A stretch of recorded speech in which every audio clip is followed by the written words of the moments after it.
오늘 우리에게 주시는 하나님의 말씀은 이사야 43장 1절로 7절까지의 말씀입니다. 이사야 43장 1절로 7절까지의 말씀을 봉독하겠습니다. 야곱아, 너를 창조하신 여호와께서 지금 말씀하시느니라. 이스라엘아, 너를 지으신 이가 말씀하시느니라. 너는 두려워하지 말라. 내가 너를 구속하였고 내가 너를 지명하여 불렀나니 너는 내 것이라. 내가 물 가운데로 지날 때에 내가 너와 함께 할 것이라. 강을 건널 때에 물이 너를 침몰하지 못할 것이며 내가 불 가운데로 지날 때에 타지도 아니할 것이요 불꽃이 너를 사르지도 못하리니 대저 나는 여호와 내 하나님이요 이스라엘의 거룩한 이요 내 구원자임이라. 내가 애굽을 너의 속량물로 구스와 스바를 너를 대신하여 주었노라. 내가 내 눈에 보배롭고 존귀하며 내가 너를 사랑하였은즉 내가 내 대신 사람들을 내어주며 백성들이 내 생명을 대신하리니 두려워하지 말라. 내가 너와 함께하여 내 자손을 동쪽에서부터 오게 하며 서쪽에서부터 너를 모을 것이며 내가 북쪽에게 이르기를 내놓으라. 남쪽에게 이르기를 가두어 두지 말라. 내 아들들을 먼 곳에서 이끌며 내 딸들을 땅끝에서 오게 하며 내 이름으로 불려지는 모든 자 곧 내가 내 영광을 위하여 창조한 자를 오게 하라. 그를 내가 지었고 그를 내가 만들었느니라. 아멘. 자, 우리 옆에 분들 한번 손 한번 잡으시면서 축복하겠습니다. 축복합니다 하고 인사하겠습니다. 축복합니다. 자, 이번 한 주간에도 여러분 옆에 계신 분이 축복해 주신 대로 될 줄로 믿습니다. 한 주간 또 건강하시고 또 복된 하루하루 보내시기를 바랍니다. 여러분 주보 1면에 9월달 암송구절 있죠. 한번 주보를 한번 펴셔서 한번 같이 한번 외워보겠습니다. 자, 이렇게 딱 끊는 거예요. 평강의 주께서 친히, 평강의 주께서 친히, 여기까지만 시작. 평강의 주께서 친히, 다시 한번 평강의 주께서 친히. 그 다음에 때마다 일마다, 때마다 일마다, 한 번 더 때마다 일마다. 자, 여기까지 시작. 평강의 주께서 친히 때마다 일마다. 그 다음에 너희에게 평강을 주시고 너희에게 평강을 주시고 너희에게 평강을 한 번 더 너희에게 평강을 주시고 처음부터 평강의 주께서 친히 때마다 일마다 너희에게 평강을 주시고 주께서 너희 모든 사람과 함께 주께서 너희 모든 사람과 함께 하시기를 원하노라. 처음부터 끝까지 한 번만 읽어보겠습니다. 평강의 주께서 친히 때마다 일마다 너희에게 평강을 주시고 주께서 너희 모든 사람과 함께 하시기를 원하노라. 아멘. 말씀을 계속 읊조리면서 어느 한순간에 이 말씀이 마음속에 떠오를 거예요. 평강의 하나님께서 친히 일마다 때마다 일마다 언제나 우리에게 평강 주시기를 늘 기도하고 그렇게 축복하시기를 간절히 바랍니다. 자, 오늘서부터 해서 10월 첫째 주일은 추석 주일이기 때문에 추석 주일은 이제 추석에 관한 말씀을 나눌 거고 오늘서부터 10월 말까지 하나님에 대한 이야기를 나눌 거예요. 하나님에 대한 이야기. 자, 오늘은 하나님의 사랑, 거기에 한 글자 더 붙여가지고 하나님의 사랑 고백, 이제 오늘 이야기고, 다음 주일에는 하나님의 임재, 하나님의 임재. 멀리 계신 하나님이 아니라 내 삶 속에 내 안에 오셔서 내 안에 거하시는 하나님의 임재에 대한 설교를 다음 주에 또 나눌 거고, 10월 둘째 주일에는 하나님의 능력, 하나님의 능력이 내 능력이 돼야 돼요.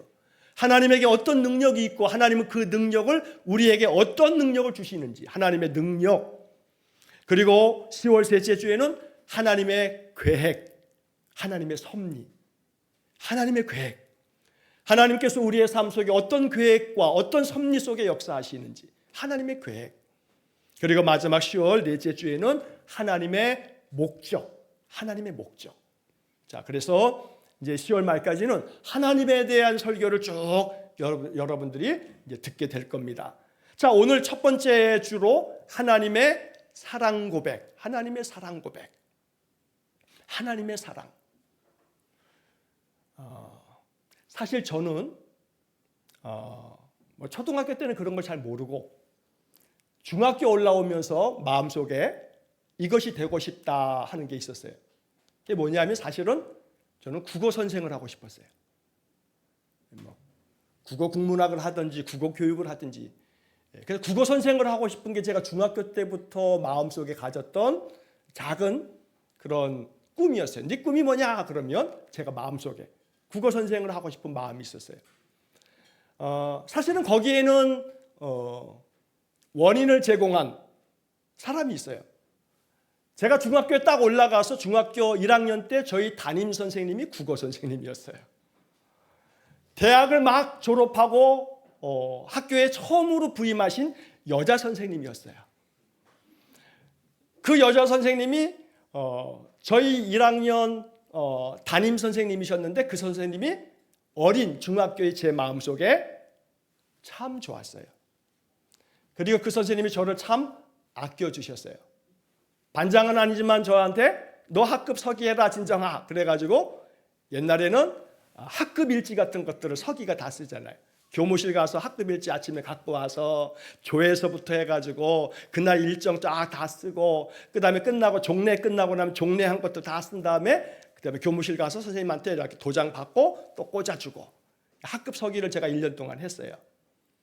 그런데 그렇게 하다가 사실 그 선생님이 1학년 1학기를 마치고 난 다음에 전근을 가버리셨어요. 1학년 중학교 1학년 1학기라고 전근을 가버리셨어요. 딴 학교로 가버리셨어요. 1학년 1학기 반년을 지냈는데 그 선생님이 저한테 많은 것들을 느끼게 해주셨어요. 또 책을 읽으라고 하면서 책도 주시고 그래서 그것이 마음에 국어를 더 좋아하게 된 기회가 되기도 했고 그리고 그러면서 마음속에 중학교 내내 국어 선생님을 하면 좋겠다 마음 먹었어요. 기가 막힌 일은 그렇게 중학교 1학년 1학기 한 학기를 담임을 맡아주셨던 선생님을 제가 고등학교 3학년 2학기 때 다시 만났어요. 저는 중학교를 동두천에서 나왔는데 거기는 사립학교거든요.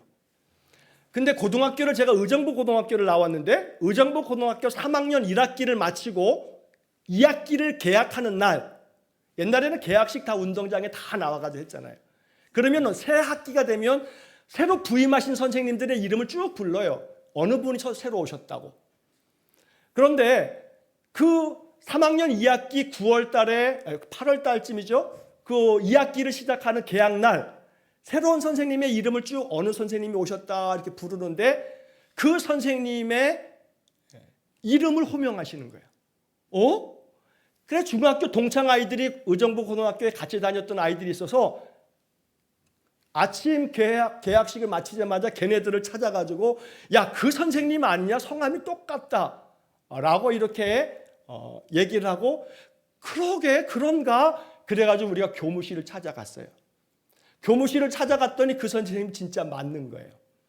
그분이 사립학교 교사로 그렇게 맨 처음에 임지를 가졌다가 나중에 공립학교 선생으로 이렇게 자격시험을 어떻게 이렇게 거쳐가지고 공립학교 선생이 돼서 시골 학교를 이렇게 다니시다가 의정부 고등학교에 부임을 하신 거예요.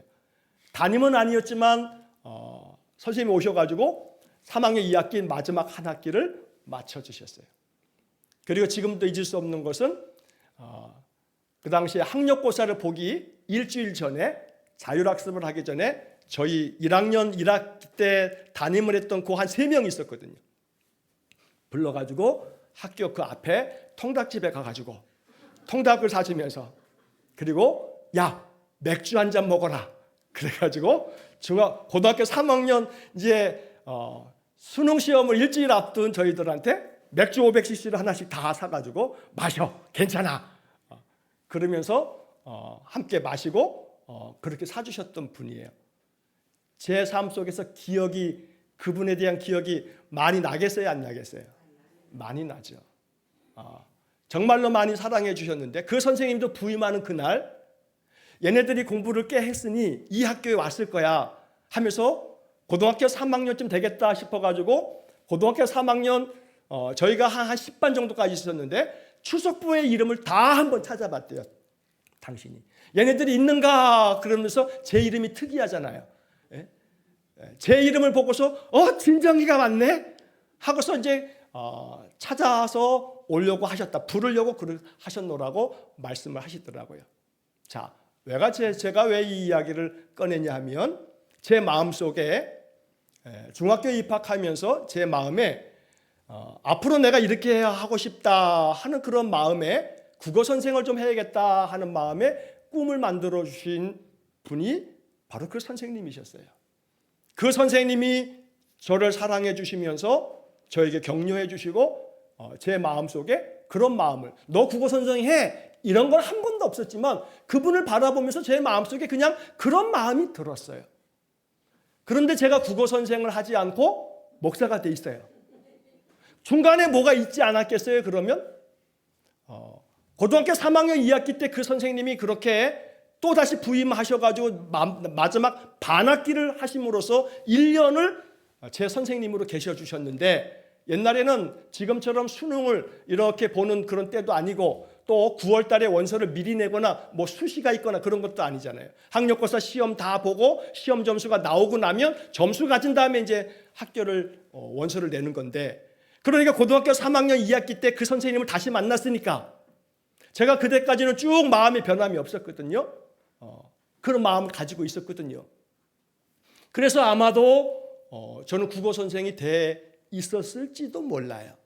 그런데 중간에 중학교 고등학교 과정의 중간에 이게 변수가 생겼어요.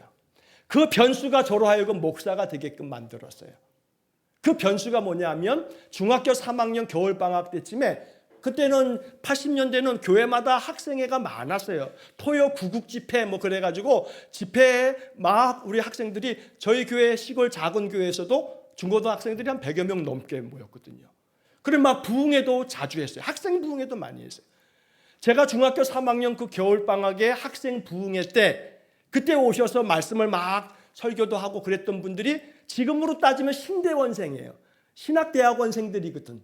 뭐 30도 안 된 신학대학원생들이 와서 이제 우리 전도사님 친구들 뭐 오셔가지고 설교를 해주셨는데 중학교 3학년이 지금 생각해 보면 뭘 알겠나 싶은데 뭘 알겠더라고요. 여러분 집에서 작은 강아지를 반려견으로 키우는데도 그 반려견들이 자기를 이뻐하는 거 안 이뻐하는 거 알아요 몰라요? 알아요. 제가 알러지 때문에 이렇게 강아지를 키우는 거를 못 하거든요. 우리 아이들이 어렸을 때부터 키우자 해도 못 키웠거든요. 저희 어머니가 강아지를 좋아해서 반려견을 여러 번 이렇게 키우고 또 아이가 세상 떠나기도 하고 그럼 또 막 그냥 통곡하고 또 다시 또 한참 지나다 안 키워 그랬다가 또 키우고 지금 키우고 계시거든요. 그래서 제가 이제 동천에 어머니 댁에 가면 요놈이 그냥 들어가면 얼마나 반기는지. 그런데 제가 이 알러지 비염 때문에 얘가 가까이 오면은 야 저리 가.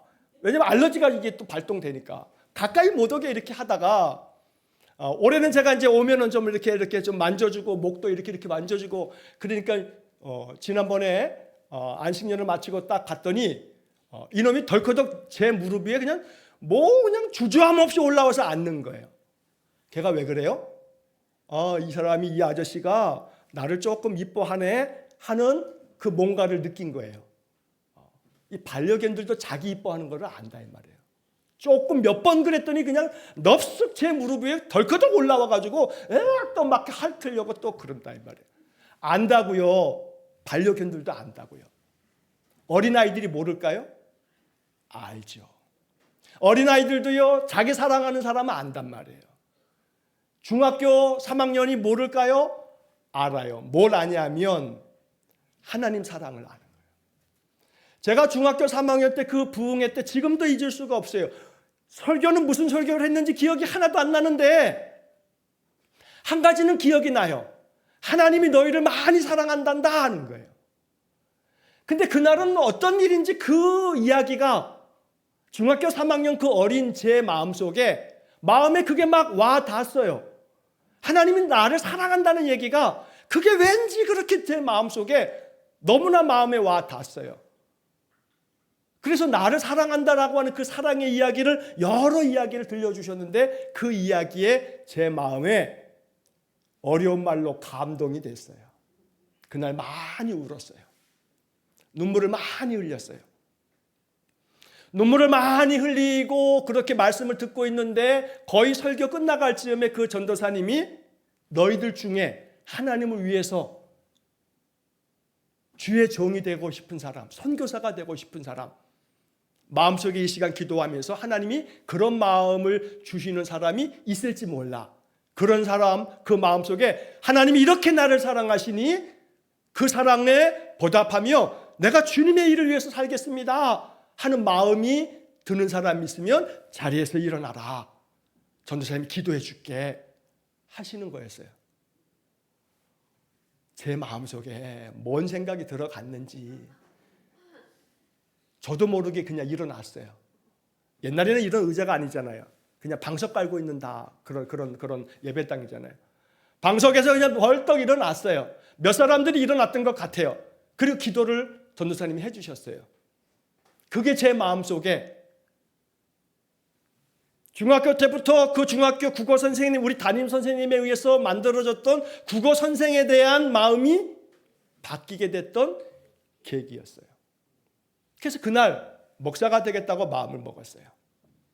그리고 고등학교에 입학하고 고등학교 3년 동안에 계속 목사가 되고 싶은 마음에서 바뀌지 않았어요. 아까 말씀드린 것처럼 3학년 2학기가 시작되는 개학날 그 선생님의 등장과 함께 제 마음이 흔들리기 시작했어요. 다시 국어 국문학을 가야 되나? 마음이 그 중학교 1학년 때 가졌던 마음이 다시 생각이 났던 거죠. 국문학을 할까? 국어 선생을 다시 할까? 얘기를 들어보니까 학부를 그렇게 하고 난 다음에 또 뭐 대학원을 신학대학원 가면 된다던데 그랬는데 마음에 잠깐 흔들린 적이 있었지만 신학교 입학했어요. 하나님의 사랑이 제 마음을 더 강하게 주장했던 거죠. 중학교 3학년 아이의 마음속에도 내 인생의 삶에 대한 것들을 바꿀 만큼 하나님이 그렇게 마음속에 와 닿았어요. 하나님을 보지는 못했어요. 하나님을 지금까지도 본 적이 없어요. 예수님을 보지 못했어요. 예수님 본 적이 없어요. 그런데 예수님 보지 못했지만 지난번에도 말씀드린 것처럼 우리의 마음속에 하나님은 인생 느낌표, 느끼게 해주시면 느끼는 거거든요. 바람이 안 보여도 느끼는 것처럼 하나님이 안 보여도 하나님이 느껴질 때가 있어요. 그 하나님에 대한 느낌을 경험한 사람들은 하나님이 살아계시구나, 하나님이 나를 사랑하시는구나 라고 하는 게 마음에 와 닿거든요. 신앙생활 하시면서 찬송을 부르다가 어느 때 눈물이 막 나고 기도를 하는데 그 기도가 어떤 때는 뭉클해지고 어떤 때는 말씀을 듣다가 그 말씀이 내게 하시는 말씀처럼 마음에 확 와닿을 때도 있어요. 매번 그러는 건 아니지만 말이에요. 그러나 그럴 때 하나님이 나를 사랑하셨다라고 하는, 지금도 사랑하신다는 마음이 마음속에 느껴질 때 우리는 이제 하나님을 경험하게 되는 거죠. 그래서 제가 이번에 10월 마지막 주일까지 하나님에 대한 이야기를 하면서 이렇게 하나님을 만나고 이렇게 하나님을 느껴가시기를 바라는 마음으로 이제 이야기를 나누려고 하는 거죠. 자, 오늘 이사야 43장의 이야기를 제가 선택했어요. 신구약 성경 중에서 이사야는 성경 전체를 다시 이렇게 요약해 놓은 책과 같아요. 성경 속의 성경, 그러면 이사야를 꼽기도 해요. 왜냐하면 여러분 성경이 전체에 66권으로 되어 있잖아요. 창세기서부터 요한계시록까지. 근데 이사야서는 몇 장으로 되어 있냐면 66장으로 되어 있어요. 자, 구약 성경이 몇 권이냐면 39권이죠. 신약 성경은 27권이에요. 그런데 이 이사야서도 66장까지 있는데 앞부분에 39장까지 하고 40장부터 66장까지 27장하고 내용이 달라요. 그래서 이사야서 앞에 1장부터 39장까지는 마치 구약 성경을 얘기하는 것 같아요. 뭐냐 하면 인간의 죄와 악에 대한 하나님의 심판과 징계하심, 더 이상 하나님의 은혜를 얻을 수 없는 인생들, 이게 구약의 이야기예요. 더 이상 하나님의 사랑을 받기에 합당치 않은 인생들, 선지자를 앞만 보내도 선지자를 오히려 죽이기까지 했던 사람들, 더 이상 희망이 안 보이는 인생들, 이 구약의 이야기예요. 그러니까 그 하나님께서 인생들이 그렇게 하나님을 등지고 거역하고 나라가 심지어 망했음에도 불구하고 잠깐 돌아서는 듯 하다가 또다시 원상복귀. 더 이상 희망이 없는 거예요, 인생들에게. 그래서 하나님께서 마지막 방법으로는 독생하신 아들 예수님을 세상에 보내셔서 더 이상 동물을 아무리 갖다 바쳐도 소용없는 상태가 되니까 이제 더 이상 동물의 희생제사가 필요치 않도록 아들 예수님을 보내심으로 아들 예수님이 우리를 대신하여 죄값을 다 치루어 주심으로 우리에게 구원의 길을 아예 열어놓으신 거예요. 그 전까지만 하더라도 구약의 시대만 하더라도 구원의 길을 자꾸 만들어 가야 돼요. 매번. 그러나 예수님께서 한 번에 이 구원의 길을 열어놓으셨어요. 그래서 이사야를 읽다 보면 39장까지는 심판에 대한 인간의 죄에 대한 이야기가 참 많지만 40장부터는 이사야서의 이야기가 완전히 반전이 돼요. 40장부터는 이제 구원의 이야기, 하나님이 우리에게 말씀하시는 그 희망의 이야기, 소망이 가득한 그런 이야기들을 이사야 선지자가 담고 있어요. 마치 신약 성경처럼. 그 가운데 43장을 읽었어요. 이 43장은 우리 기독교인들이 너무나 많이 애송하는, 너무나 즐겁게 묵상하고 읊조리는 그런 본문인데 여기서 하나님 우리에게 말씀하시는 바가 있어요. 그건 바로 하나님이 우리를 사랑한다는 거예요. 여러분, 신구약 성경이 두껍죠. 이 두꺼운 성경을 한마디로 얘기하면 하나님의 러브레터예요. 러브레터. 하나님께서 우리에게 보내신 편지인데 그 편지의 내용이 뭐냐면 사랑한다는 사랑의 편지예요. 하나님의 러브레터. 그래서 여러분들이 이 편지를 읽다가 이 성경을 읽다가 하나님이 나를 이렇게 사랑한다고 말씀하시는구나. 그 사랑이 마음속에 어느 순간 마음에 느껴지고 이 사랑이 마음에 믿어지고 그 사랑에 대한 믿음이 내 마음속에 확신이 되어질 때 그 사람이 거듭난 사람이에요. 여러분, 거듭남이라 하는 것은 하나님의 사랑을 아는 것이거든요. 그 하나님의 사랑이 내 마음에 느껴지고 그 사랑에 감격이 돼서 그 사랑 안에 머무는 사람이 거듭난 사람이에요. 그래서 오늘 저는 이 이야기를 나누면서 여러분들에게 이 이야기를 전하고 싶어요. 오늘 이 이사야 43장의 이야기 중에 본문 중에 몇 가지 본문들을 좀 살펴보겠습니다만 결론은 이거예요. 하나님이 우리를 사랑하신다고 말씀하세요. 이것이 믿어지든지 안 믿어지든지 관계없이 하나님은 우리를 사랑하신다는 거예요. 그러면 내가 기독교 신앙을 가지고 있을 때 이제 내 안에 하나님의 사랑이 더 많이 느껴지기를 원해요. 여러분, 그런 기도를 오늘서부터 한번 계속 끊이지 아니하고 해보시기 바랍니다. 하나님의 사랑이 내 마음에 느껴지기를 원해요. 그 사랑이 내 마음에 자꾸 내 마음을 감싸 안아서 눈물도 나고 그 사랑에 내 마음에 말할 수 없는 그 사랑이 내 속에 가득 채워지는 은혜가 있기를 원합니다. 여러분, 하나님의 사랑은요 느끼는 거예요.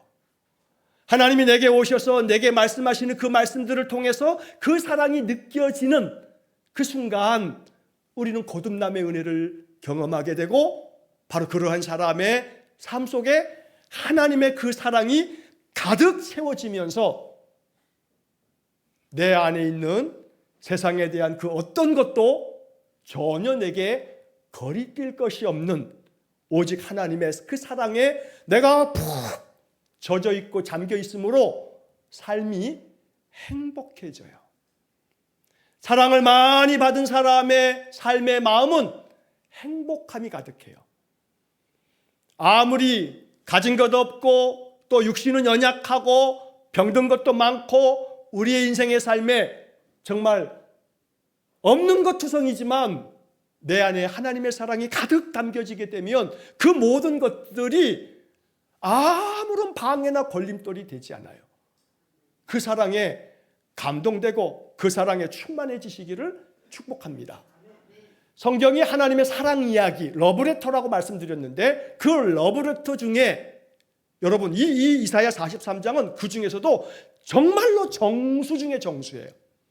자, 이 본문 한번 보겠습니다. 야곱아, 너를 창조하신 여호와께서 지금 말씀하시느니라. 야곱이라는 말 대신에 여러분들의 이름을 한번 넣어보세요. 성경 읽기에 가장 좋은 방법은 나 자신을 거기에 대입하는 거예요. 내 얘기다. 나한테 하시는 거다. 아무개야 하고 여러분들의 이름을 넣어서 읽어보세요. 아무개야, 너를 창조하신 여호와께서 지금 말씀하시느니라. 이스라엘아, 여기다 또 여러분들의 이름을 넣어서 읽어보세요. 너를 지으신 이가 말씀하시느니라. 너는 두려워하지 말라. 두려워하지 말라는 이야기가 5절에 또 한 번 나와요. 두려워하지 말라. 인생을 살면서 이 두려움이 제일 큰 문제거든요. 겁이 나거든요.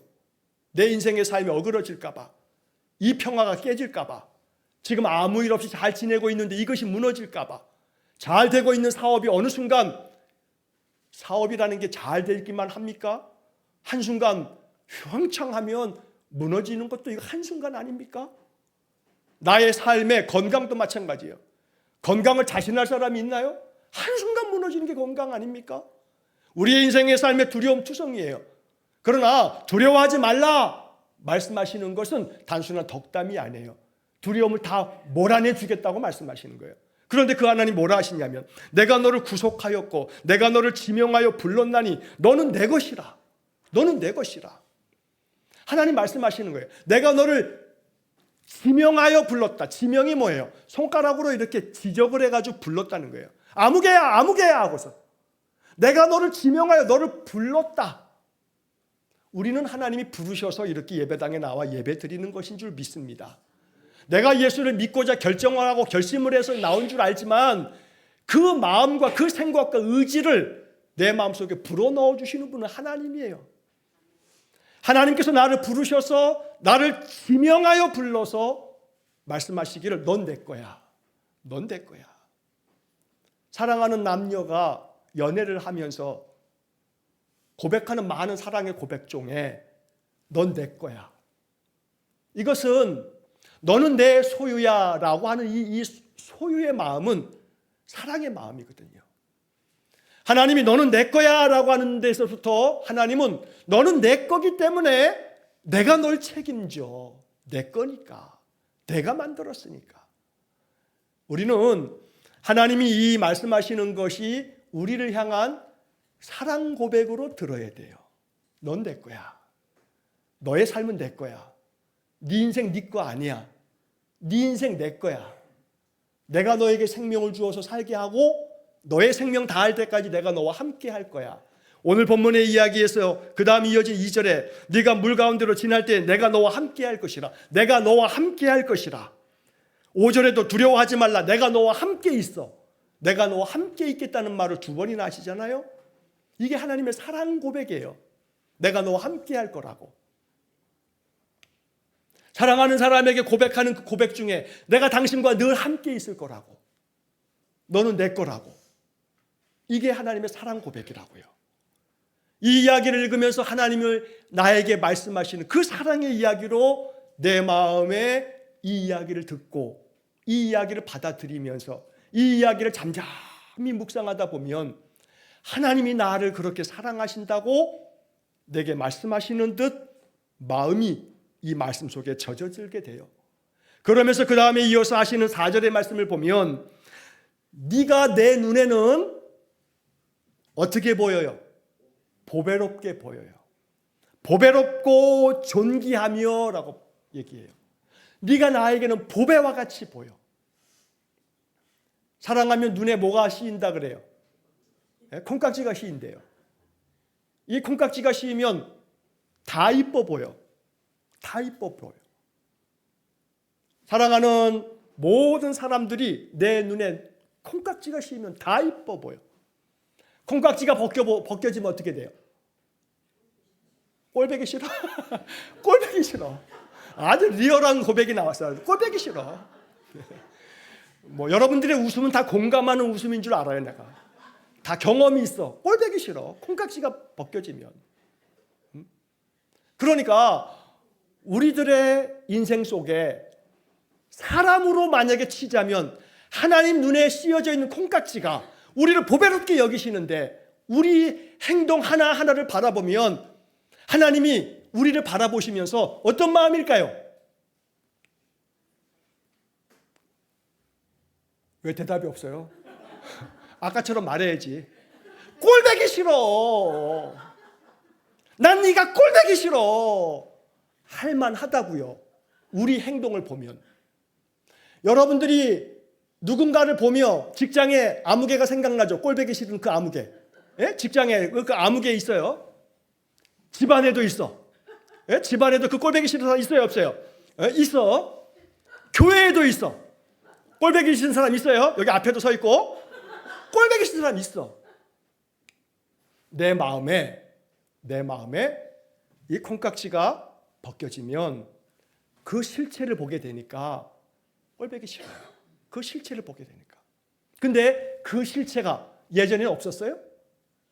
아니요. 예전에도 있었어요. 똑같았거든요. 똑같았는데 그 사람이 예전에는 꼴배기 싫지 않았는데 꼴배기 싫어진 게 아니고 이 사람은 예전이나 지금이나 똑같은 모습이었을 거예요. 근데 내 안에 콩깍지가 예전에 씌어져 있었고 지금은 콩깍지가 벗겨진 차이인 거지. 벗겨진 차이인 거지. 뭐가 문제인 거예요? 내 문제야. 내 문제. 언제나 우리가 그렇게 바라봐야 돼. 근데 하나님은 문제가 없으신 분이거든요. 하나님의 콩깍지는 벗겨지질 않아요. 우리가 어떤 짓을 해도 이게 은혜 아닙니까? 우리가 아무리 개차반같이 하나님을 떠나도 우리를 바라보는 하나님의 눈은 콩깍지가 항상 끼어져 있어. 변함이 없어요. 넌 나에게 보배로운 존재야.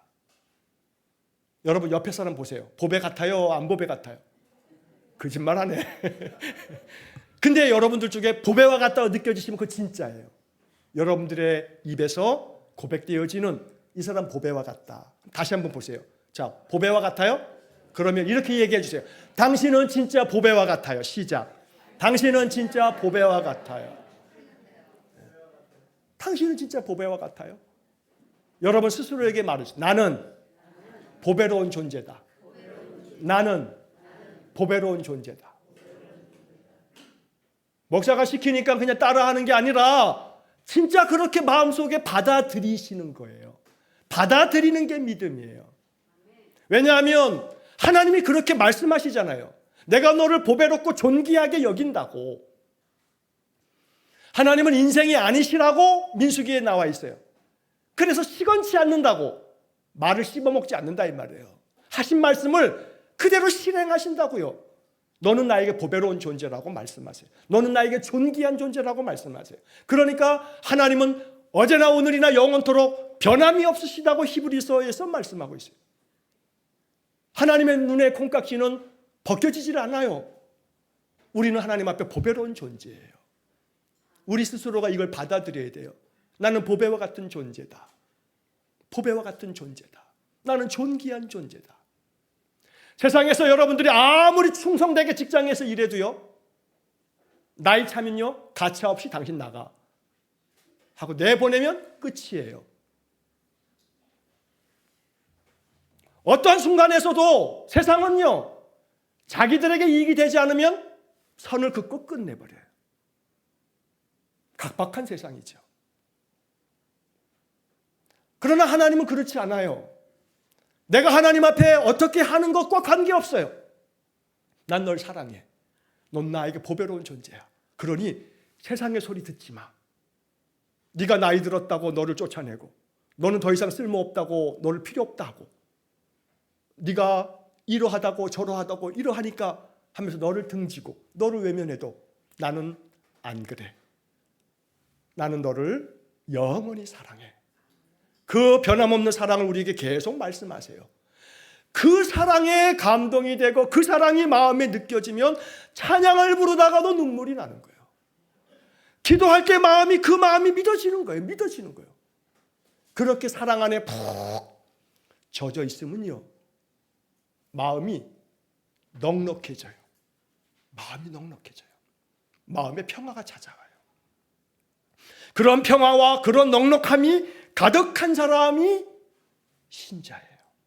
그 사람이 영성이 좋은 사람이에요.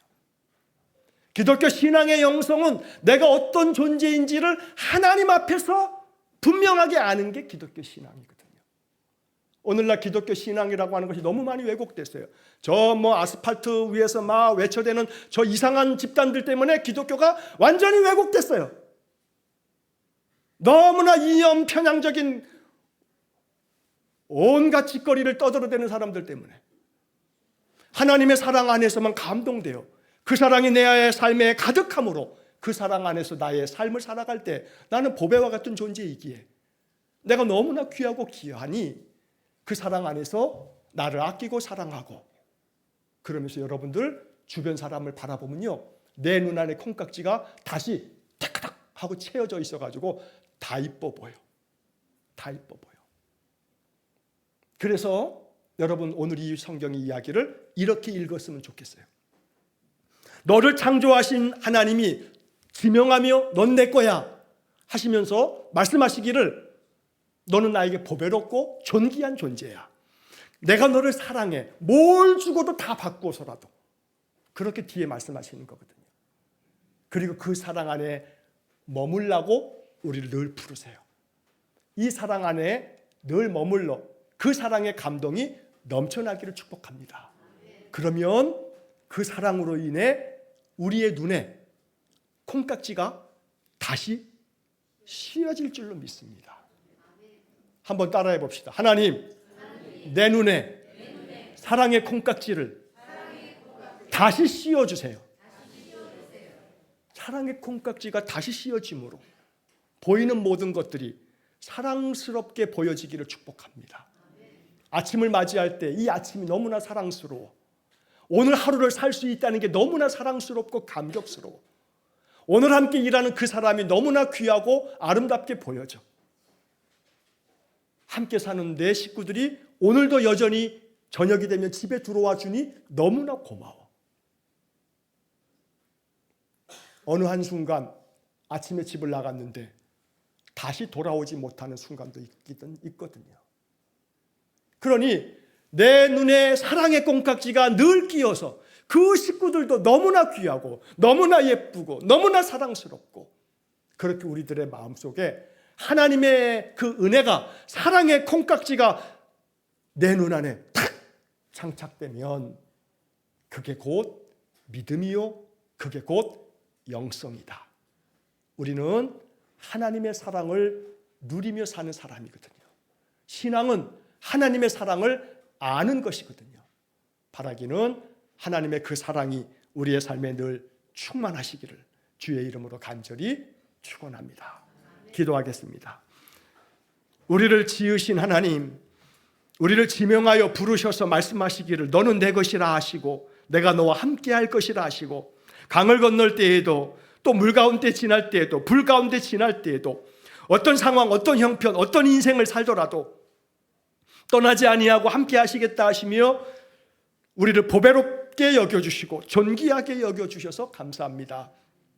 바라오니 하나님은 우리를 향한 그 사랑이 사랑의 콩깍지가 끼어 있으셔서 변함없이 우리를 늘 영원토록 사랑하시는데, 그 사랑이 우리 마음에 감동이 되게 하시고 그 사랑 가운데 머물게 하시고 그 사랑이 우리 속에 충만함으로 우리 역시 나의 삶을 사랑하고 나의 일상의 모든 작은 일을 사랑하고 내 옆에 있는 사람들을 존귀하게 여기고, 그렇게 하루하루 우리의 삶이 사랑에 감동된 삶을 살아가므로 하나님은 사랑이심이라 주께서 말씀하신 대로 늘 하나님을 더 깊이 사랑으로 아는 우리 성도들 되게 해 주옵소서. 모든 것을 주께 감사하며 예수님 이름으로 기도하옵나이다. 아멘. 우리 구주 예수 그리스도의 은혜와 하나님 아버지의 극진하신 사랑과 성령의 교통하심이, 하나님의 그 깊은 사랑, 넓은 사랑, 높은 사랑을 마음 깊이 느끼고 그 사랑이 감동되어 날마다 내 마음 그 사랑으로 인하여 넘치는 행복을 누리며 살기를 소원하는 머리 숙인 귀한 성도들 위해와 저들 가정과 온 가족들 위해, 우리 성도들의 모든 산업 위에 이제로부터 영원토록 함께 하시길 축원하옵나이다. 아멘.